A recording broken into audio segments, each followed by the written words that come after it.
Thank you for joining us and welcome to another edition of Answers Network. I'm your host, Alan Cardoza. For those of you that have been listening, sending in questions and comments, thank you so much. And please continue to help spread the word that every Monday from 11 a.m. to noon Pacific time, this show brings on special guests that can inspire, educate, and in some cases entertain, while bringing answers and options to making our lives happier, healthier, and more successful. I also want to thank those that have taken the time to send in more questions.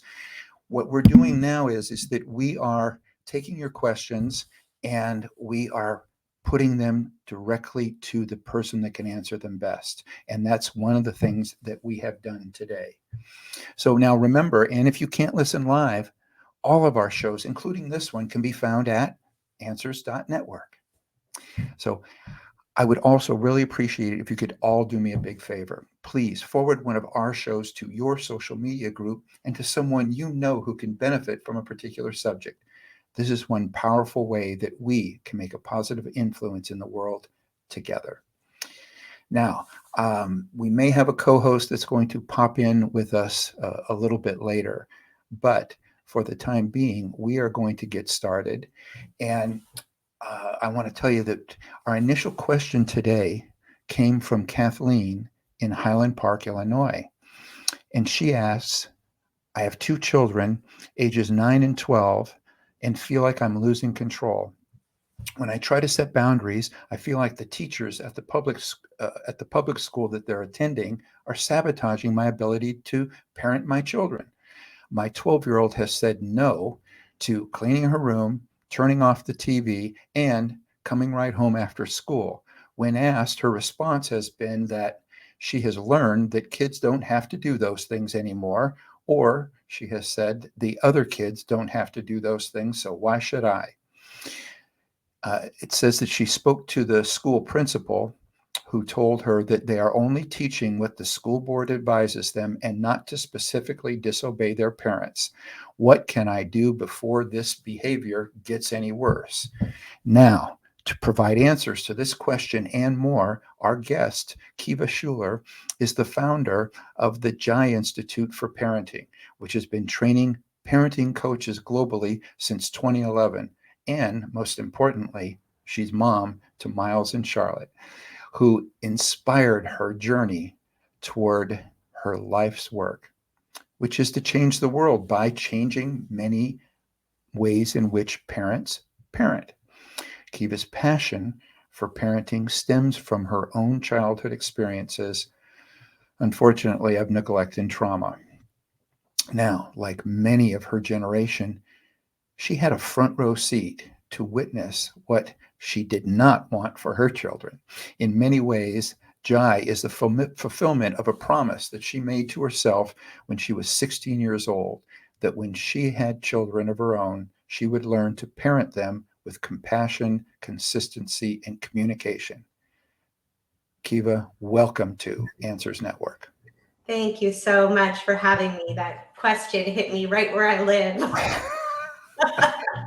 Well, and as I said in the introduction, such a perfect guest for our show. Um, and I know that there are so many things that I would love to get into, but before we dive into the main focus of our interview, I believe our listeners and viewers would love to get to know you better. Maybe if you can tell us about your childhood, which essentially is your backstory. Yeah, I was raised in my parents were divorced. And so my mother is a, New York media dinosaur, women's empowerment, you can do anything kind of role model. My father remarried and had a son, my brother Ian, who's 8 years younger than me. And the parenting that he received was very punitive. It was very inconsistent in that home. There were, rules that applied on Tuesday that, on Thursday were cute. One day when I was just a teenager, I was watching him be punished for being too loud. He was getting Tabasco and soap. And I just thought to myself in that moment that when I became a parent, I would do whatever it took to break these cycles of harm, emotional abuse, physical abuse, relational abuse that really have been the norm in parenting in generation after generation after generation. And so that was kind of the initial impetus. And then, of course, when I had my own kids, I realized that living into that promise wasn't exactly as easy as I thought it was going to be. I have a degree in psychology from Washington University. I was already a life coach. And I thought, well, goodness, if I'm struggling this much to control my temper and to teach my children discipline and teach them the rules and the values that matter to me, I can't be alone. And that realization is really what started the Jai Institute for Parenting. One of the things that you touched on when you mentioned about different rules, a different rule on Tuesday, what I see there is a lack of consistency. Let's talk about consistency and how important that is. It's understandable when we think about the day-to-day stressors and pressures that parents are under, right? We're parenting to the moment. It's the rare parent that kind of takes that longer term view, plays the long game, and identifies the values that are important for that child to learn in that developmental plane that they're in. And so what happens when we're parenting in the day-to-day is we're being reactive to the conditions and to our internal, resourcing. Have we slept? Are we stressed out? Are we overwhelmed? And so this creates inconsistency. It's not because we're not a good mom or dad. It's because there's not a support system of intention that's guiding the decisions and choices we make. So when we're in a good mood, it's okay that the kids are screaming and jumping on the couch. But when we've had a rough day, it's not. Yeah, I get it. You also touched on, and again, I brought it up in the introduction, that what you learned was what you were not going to do. And I think that that's really important because I've had conversations with people and we've talked about the things that occurred in our childhood. And again, none of our parents were perfect. But I think one of the biggest things that we can do for ourselves is to recognize that we can learn as much from the patterning and the modeling that our parents give us by doing it right as we can when they do it wrong. Because as you said, okay, I saw these things and decided I'm going to do this. And I saw other things and thought my kids aren't going through that. So let's talk a little bit about how you can gain benefit from whichever situation you come from, which is very possibly a little bit of both. Yeah, I think that it's always a little bit of both. I think it's also important to recognize that this isn't about making our parents or our grandparents wrong or, bad people. People were doing the best with what they knew. We know so much more now about childhood development, about brain science. We're a much more emotionally wise culture now than perhaps past generations. And so it's important to have this whole conversation without needing to assign blame or shame or guilt or making other people wrong for really doing what has been considered good parenting for a very long time. So that's the first thing that I will say. Yeah. The thing about parenting is it comes up against so much of our stuff, right? Our kids are going to push our buttons. They're going to bring up our past failures or our fears or even our aspirations. And so it's useful to really start to question what we want for our children versus a kind of projection of what we might be attempting to have them play out for us to meet our own needs or to meet our own validation, wanting people to validate us in the world. So I think that's a really good place to start. And then the final thing that I'll say is that most of us were conditioned to respond to stress, to big emotions by watching how our parents did it. And so that's why we train coaches, because knowing different doesn't necessarily mean doing different. To do anger differently, we've got to practice. It's like building a new muscle. To communicate more effectively, we've got to try it on and slow ourselves down and learn frameworks. And so I think there's just so much room for parents to work on ourselves as humans in the name of raising better humans. I couldn't agree more. And I'm glad now that we know a little bit more about you. Let's go back now to Kathleen in Highland Park's Yeah. question. Um, what she's, I'm looking at the question again, and it says, she's trying to set boundaries. She feels like the public school teachers are sabotaging, and that she has a 12-year-old that is essentially saying no to most things that she's saying. And then when asked why, her response is that she says she's learning this in school and that the other kids don't have to do it. And and that she spoke to the principal. What are some of the other things that she can do to try to turn this around? And I think, as she put it, what can I do before this behavior gets any worse? Absolutely. Whether it's schools, media, social media, television shows, we are up against a tidal wave of other influences bringing their values to our children, Mm-hmm. which is why it's more vital than ever that as parents, we do the work of teaching the values that matter to us. We can't change the outside world, right? Not every parent has the opportunity or can take their kids out of public school, right? We can't all homeschool. We have to work. And so this, I think, kind of amplifies the need for parents to teach their children values. Now, teaching values is not making demands. And I think this Yeah. is where a lot of parents are confused, because when we were kids, if our parents told us to clean our room, we would, because we knew that the consequences would be dire, perhaps, if we didn't. And I think there was also more of a culture of, um, you know, the authority figure being the one who made the rules. That's changing. And I'm not sure that that's totally a bad thing, right? Like, I don't Right. want my kids to learn to comply to the loudest voice in the room or the most powerful voice in the room. Mm-hmm. But it's still possible to teach them the why.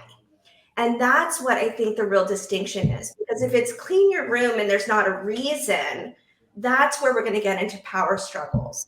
Right. But when you're out, like we talk a lot at Jai about doing your parenting when you're off the mat, right? Meaning when it's not the time that you're in conflict, when you're not struggling to get out the door. So at breakfast, you might have a conversation about the value of personal responsibility and Mm-hmm. talk about why that matters to you as a parent and why it's going to be great for your kids to learn that. And then allow them to contribute to solutions, right? What are some ways that you guys think you might practice personal responsibility? And allow them to be a part of the conversation. Because when they have a voice and they feel that they have been heard and seen, then they're going to want to cooperate. It's their idea. Yeah, and I like the fact that you brought up the fact that you don't want them to just acquiesce to everything. Then you're not really preparing them for real life. One of the things that I've always talked about as being what I think is one of the most difficult things to do as a parent is you want to teach them to question authority, Mm-hmm. but you're the authority. Mm-hmm. So it's this balancing act, I think, that we do as parents, that Yeah. we want them to thrive, we want them to question authority, but Mm-hmm. at the same time, when you are the authority, what are some of the ways that we can balance that in such a way that that we get the message across, but again, without falling into some traps to where, as you said, either being the loudest voice or threatening some form of violence. Yeah, I mean, even threatening, to take their favorite toy away or to not let them go to the party or to, whatever that contrived consequence is that we're trying to use to manipulate another person's behavior, right? Like, let's just call a spade a spade. In Hmm. my book, The Peaceful Parenting Revolution, I actually talk a bit about perhaps moving beyond this idea of parent as authority figure and shifting into the role of being their guide, their mentor, their coach, their growth partner. How can we shift into a power with ecosystem in our family so that our feelings and needs matter and their feelings and needs matter? And as two people in a family, in an hopefully lifelong relationship, we're going to work together to create solutions going forward. It takes away the this, which is, I think, what kids are just rejecting now, not because they don't love us, but because they are being, really told that they have a voice. And so when they don't at home, they're like, hey, mom, wait a second. TikTok told me. One of the things that you talk about, and I think it's along the lines of what you're saying now, is, you talk about the foundations of peaceful parenting.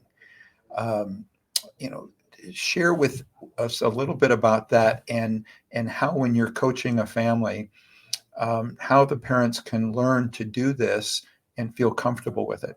Yeah. Before I answer that, I think there's a couple of distinctions that are important so people can really understand peaceful parenting, gentle parenting, conscious parenting, right? Whatever we want to call it, is not an abdication of parenting. So we are still very much parenting. This is not permissive, right? Which is what a lot of people think, that kids are just going to like hang from the rafters and rule the roost and do whatever they want. That is absolutely not the case.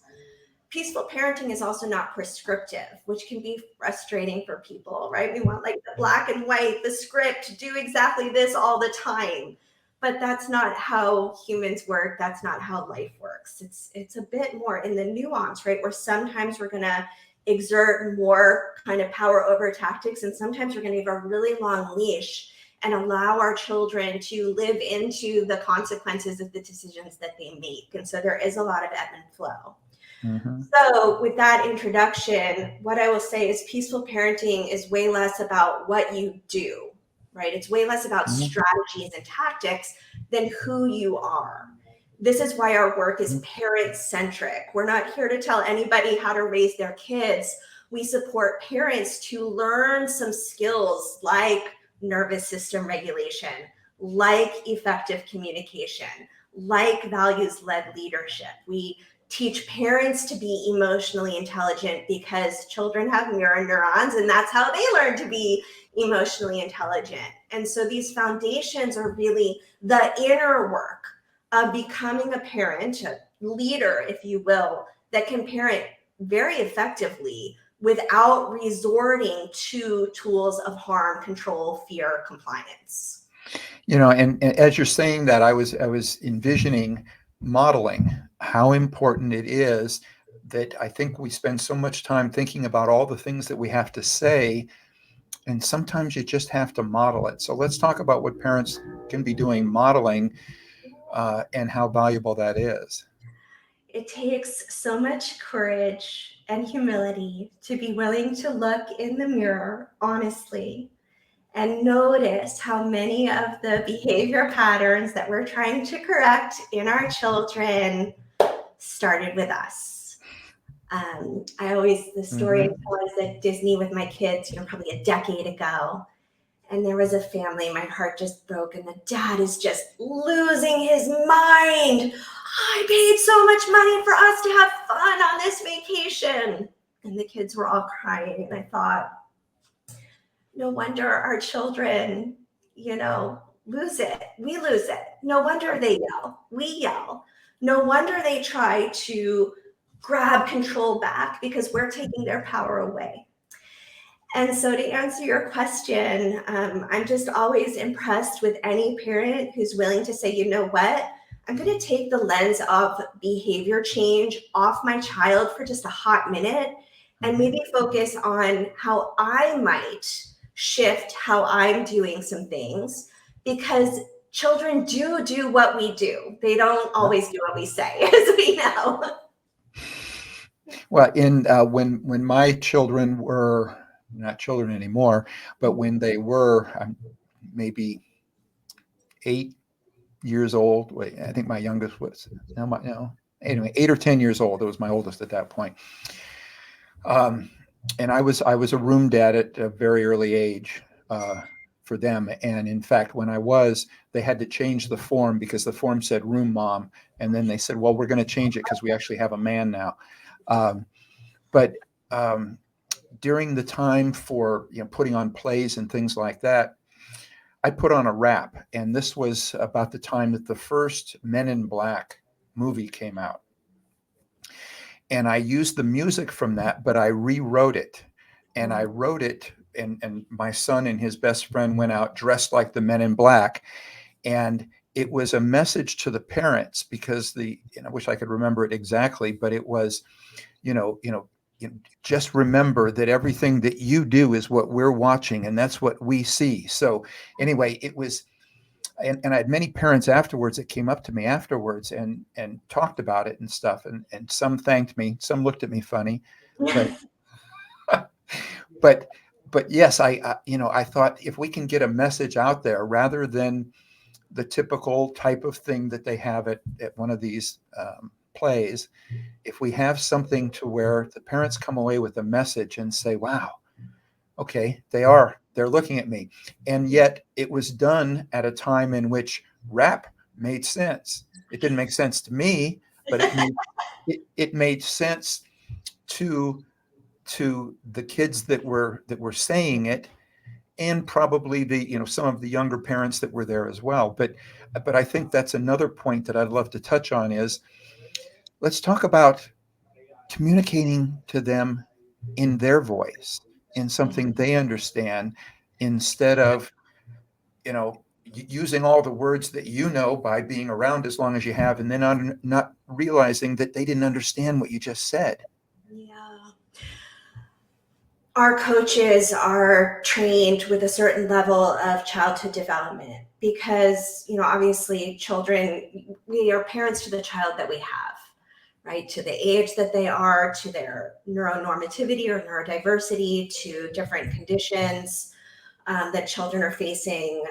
Don't need to tell you about anxiety and depression and ADHD, and kids are really up against a lot of stress right now. And so it's important to know there's a phrase that we use called under stress, we regress. Okay. And so whether you are a child or an adult and you're in an escalated nervous system state, meaning your face is hot, your heart is beating, maybe you've got a knot in your stomach, even we don't have access to our prefrontal cortex, which is the higher reasoning portion of the brain.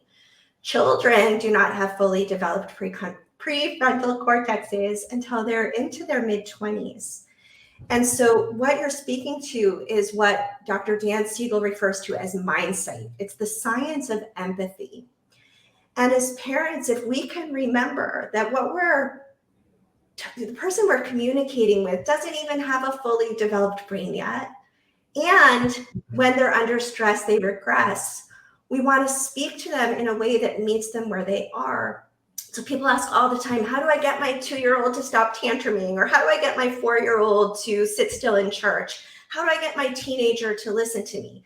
Well, when they're under stress, you don't. They literally cannot hear you. And so in our work, it's our job to, number one, regulate our own nervous system, right? Because you all know when you're stressed out and you try to hide it, your kids can feel it. We can feel that for everybody. So we've got to actually learn to calm down ourselves. And then we're going to co-regulate with our children, whether that's like, hey, I'm just going to sit here with my back to your door until you feel ready to talk. Or I have one child who's like needs to be close and one who's like a cat. So I'll say, Charlotte, it's seeming like you need some time in your room for a bit. Is that true? And she'll be like, yep. And off she'll go. And then when she's ready, she'll come out. In that calm place, now we can begin to communicate. But we want to use curiosity as the entry point versus telling, versus making demands, versus labeling or blaming, because that's just going to throw up defenses, which do their job, block communication, right? So I'd love to hear from you. What was going on this morning? What did that feel like for you? What could we do differently next time? Remember, we're trying to lead them to develop self-advocacy, right? Internal, intrinsic motivation. And they don't learn that by us telling them what to do. They learn that by deciding for themselves what they're going to do and then being supported by their parents to follow through. Best case scenario. I love it.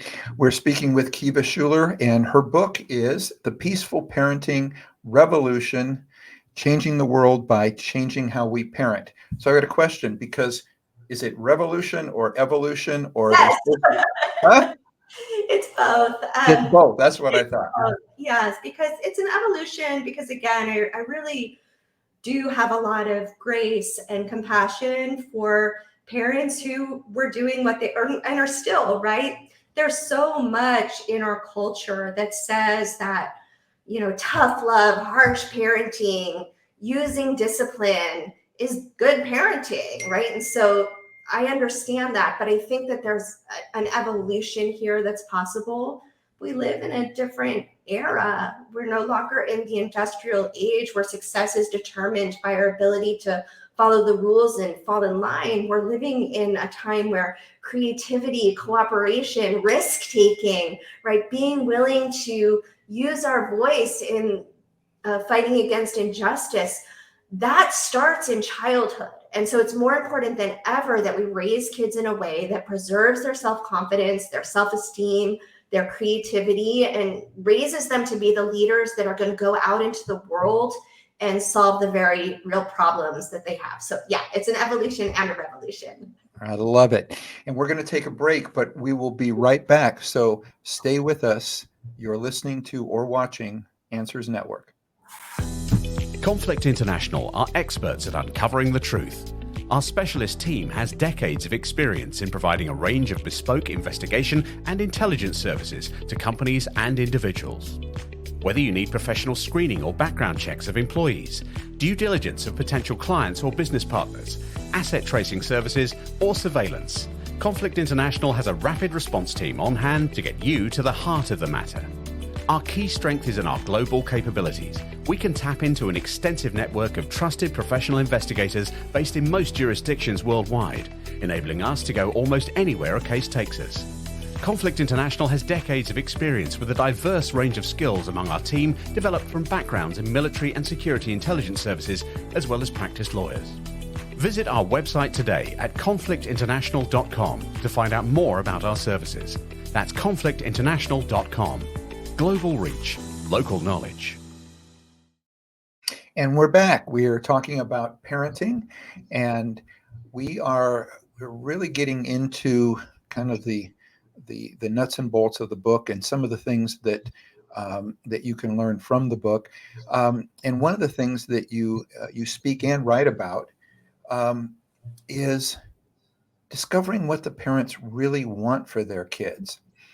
And I thought that that was very interesting, because I think in many cases you'll ask a parent, and sometimes they don't know right away. They'll say, "Well, I want them to be happy and healthy."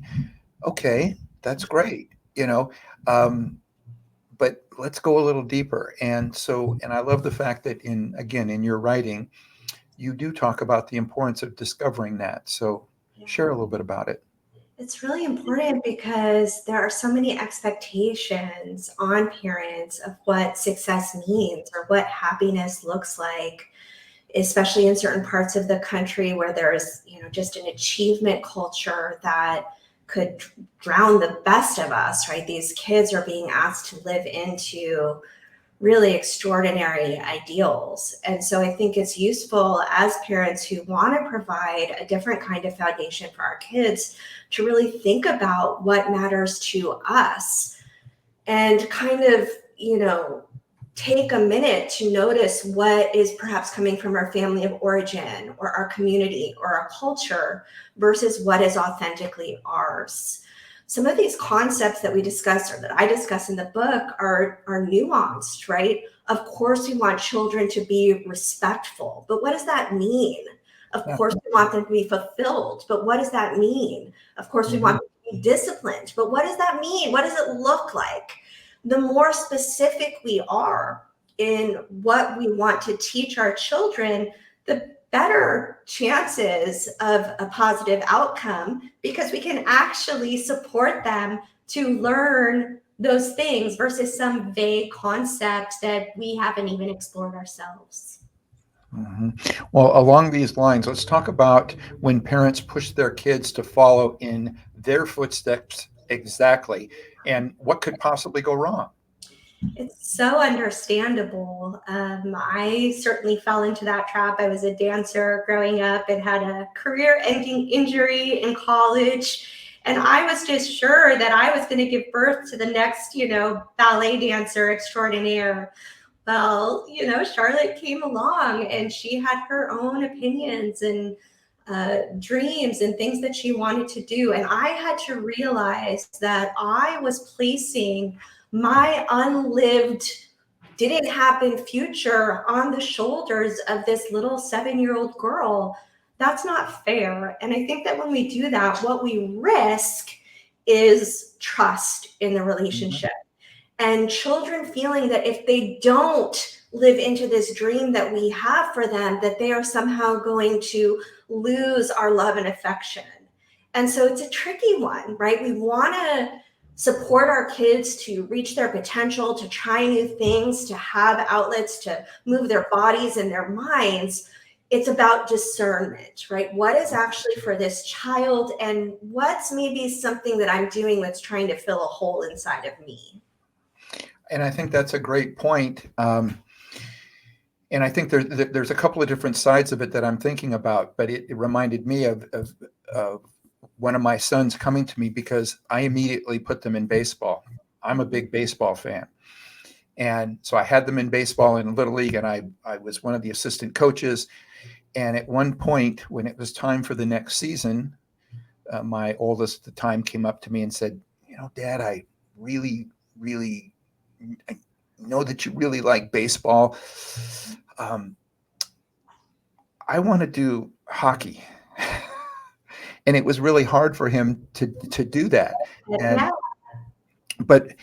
And there's 2 points here, because at that point in time, I took him to one of the largest sports places, one of those giant warehouse sports places, and put him in all of the hockey gear. Just had the guy suit him up. And it's like $1,000 worth of equipment that he's wearing, and put him on my arm. And we walked up and down the aisles. And as we walked up and down the aisles and stuff, we came back and we sat down where he had put all this stuff on. And I said, here's a piece of paper. This is the schedule. They meet 3 times a week. 5 a.m. Yeah. They play once a week. They play a game once a week, but they practice 3 times a week.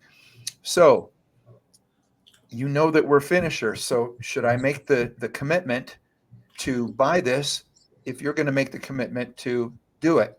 He said, I think I'll play soccer.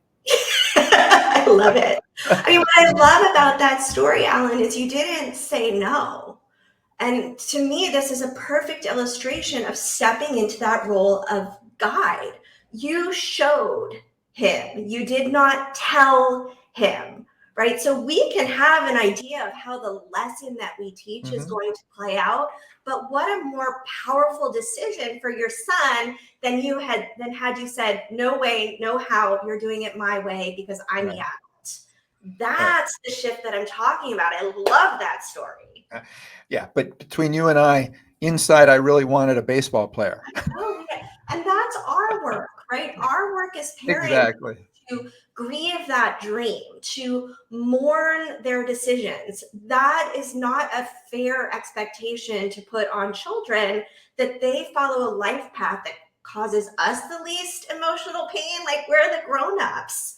And so, is it sad when a child makes a different choice than we would make for them? Yes, it can be. And it's also their life. It's also a really good way to, again, not to beat a dead horse, but to anchor back into the value. Because in my family, I do have a value of physical movement, right? It is really important to me that my children are moving their body consistently throughout the week. Neither of them are really team sports kids. My son found his way to jujitsu. My daughter kind of did follow me along, right? We go to Pilates together now. But that value of, okay, I hear that you don't want to go to ballet anymore, and you get to move your body every week. So what are some options that you can come up with to do this because it's healthy, it's important? And so that's how it kind of evolves, where we're giving them that feeling of autonomy supported by the underlying value that's in the culture of the family. Well, I think we're going to be going into discipline here a little bit more because I'm looking, we've got a couple of questions that have come in. And again, I want to thank those people that take the time to send in questions, some of which do it beforehand and then tell me that they're going to listen later on. They're going to listen, over the weekend or whatever, but they still want to get the answer. So this one reads, my brother's two children are out of control. Their 4-year-old girl runs around squealing at the top of her lungs, and their 6-year-old boy runs around the room, dominating and interrupting every conversation. Being around the family these days, parentheses, especially during the holidays, is almost intolerable. I have small children too, but mine, I believe, are happy and well-mannered. It says nothing like these two little wild creatures. What can an in-law do or say without alienating my fellow family members?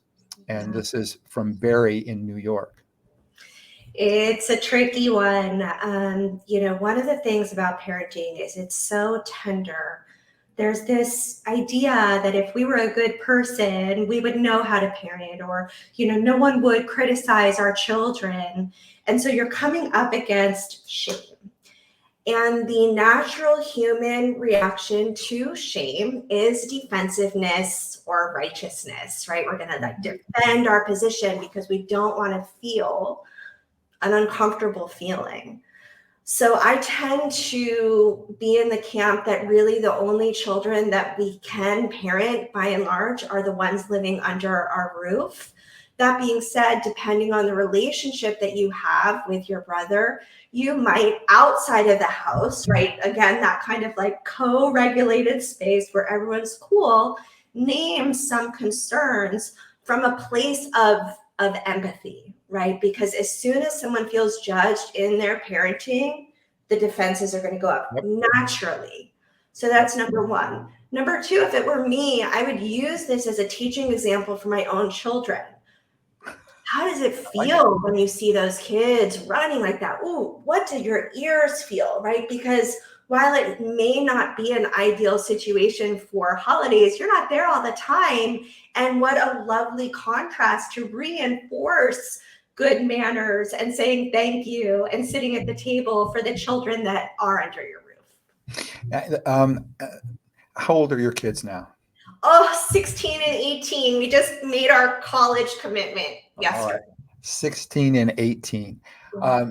So I'm wondering if you've had this conversation, because and mine are 28 and 26 now, but at about that, at somewhere in the teenage time, at one point in time, they kind of sat me down, but it was something came up or whatever, and they said, Dad, everything isn't a teaching experience. Because I would stop and I'd go, look, guys, we have a teaching experience. And so at some point in time, when they were now as tall as me, they're now taller than me. But at that time, they were as tall as me, and they're looking me in the eye and go, Dad, everything doesn't have to be a teaching experience. Yeah. Have you had that particular conversation yet?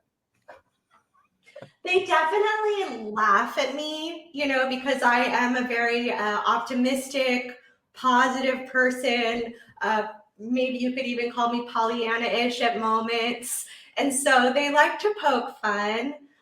But I do see them living into the lessons that I've tried to instill. And I think it really does come down to balance. Where is the fun? Where are the shared experiences? I know we're in such the minority, but we sit down together at dinner most every night that we're home, and it's a device-free zone where we crack maybe inappropriate jokes and play music and, share stories. And I think that if you can have that balance of when am I just working toward connection, right? When am I going to, make fun of myself or let them make fun of me, so that when I do need to step into that more parental stance, which of course, we all do, there's, coming from a full cup, and it doesn't devolve into feeling like I'm constantly, trying to teach them. I'll have to ask them, Alan. I'll ask them if maybe they're just being nice to me. Yeah, are they just humoring you now? I think it also, what also comes to mind is, and this is why we train parenting coaches as part of becoming a better parent, because when we learn to ask and not tell, maybe it's perceived a little differently. I don't know, if it's an inquiry into their thoughts, their experience, their feelings, versus me assuming that I have any idea. Yeah. Maybe that comes different, but yeah, they definitely poke fun. Yeah, I love it. Now, one of the things in the book, and it's one of the things that I personally I loved, and for everybody out there, if there's nothing else that you get from this, I think there's three specific things that children need from parents every day, and you discuss it in your speaking, you discuss it in your book. Share those and why they're so important. Thank you for asking that question. I believe that even before the pandemic, we were suffering a crisis of disconnection. I believe that so much of the mental health challenges that children are facing is because this thing has replaced this thing. Yep. And so the first thing is presence. Our children, whether they will admit it or not, I hesitate to use the word need, but I will, need to feel us in their presence, with our full presence, meaning we're not distracted, we're there, quality over quantity, with them most every day. I traveled for work when my kids were young. Things happen, but when we're in the home, re-establishing family dinners. We used to, when the kids were younger, they would never do this now, but we used to have forced Friday family fun, where every Friday we'd go bowling or go for a hike, do something where we could get out of the house. That would not fly anymore, full disclosure. So presence is really important, and lets kids know that they have a safe, secure landing pad to come to, so that they run toward us when they get in trouble as they get older and not away from us. Yep. The second thing that they need is the benefit of the doubt. I don't know about you, but whenever I made a mistake as a child, I was pretty quickly told that I was something, right? I was irresponsible. I was rebellious. I was defiant. When we tell our children who they are, they believe us. They still love us, but their identity will start to take on the attributes that we are repeating over and over and over again. So remember what I said earlier, children have undeveloped brains, and under stress, they regress. And so our teenager forgetting to take out the trash may be because every neuron in their brain is rewiring itself and pruning to prepare them for the final phase of brain development, and not because they're disrespecting us. And so if we can give them the benefit of the doubt and get curious, then we might create a support system that says, like, all right, let's put an alarm on your phone. So every Tuesday night at 8 p.m., you get a reminder to take the trash out, instead of labeling that child as something that they may or may not be. So those are the first two. And then the last one, it's a bit of an ideal, but it's unconditional love, right? Showing them that regardless of their behavior, regardless of their achievements, regardless of whether or not they make mistakes, because we all make mistakes, they have our love and support, that it is definable, it is non-negotiable, and it will be with them for a lifetime. That alone gives children such a secure attachment to themselves and us, and I believe sets them up for a lifetime of seeking out those kinds of relationships, instead of a lot of the codependency and enmeshment and entanglements that many of us. Yeah. Now, did everybody hear that? Because this is the kind of gem that you want to reverse, rewind the last 3 minutes, because if you can do those things, give your undivided attention, give them the benefit of the doubt, and show them love and acknowledgement. If you get nothing else from this, those are the things that are going to make a difference. We've only got about a minute. Time has flown by. Kiva, thank you so much for coming on. And again, for everybody out there, The book is The Peaceful Parenting Revolution or Evolution. You figure it out. And it's changing the world by changing how we parent. And again, thank you so much, Kiva, for not only coming on the show, but for writing the book and doing what we look for in this show more than anything else, making a positive difference in the world. Thank you. Thanks for having me. All right. And for everybody out there, be with us next week when we're going to be joined by Richard John Allen as he discusses his new book, Keep Calm and Cope with Grief. It's 9 chapters for managing fear and grief when losing a parent or a loved one. And we've just gone through a pandemic in which there was a lot, most everybody that I've talked to lost somebody. So this is something that I think will help all of us to be able to figure out how to manage our fear, how to deal with grief in a way that allows us to continue on in a very positive way. And please visit our archives of past interviews at answers.network, or you can subscribe to the show through Apple Podcast, iHeartRadio, Spotify, SoundCloud, YouTube, Rumble, Spreaker, and so many more. If you like what you hear, please leave a review. It helps us reach more people, and I want you to know we greatly appreciate it. The next time you're on Instagram, Facebook, or Twitter, please remember, stop by our page, check out some of our latest shows, and if you like them, please like us and spread the word. For everybody out there, be good human beings and be with us again next week on Answers Network.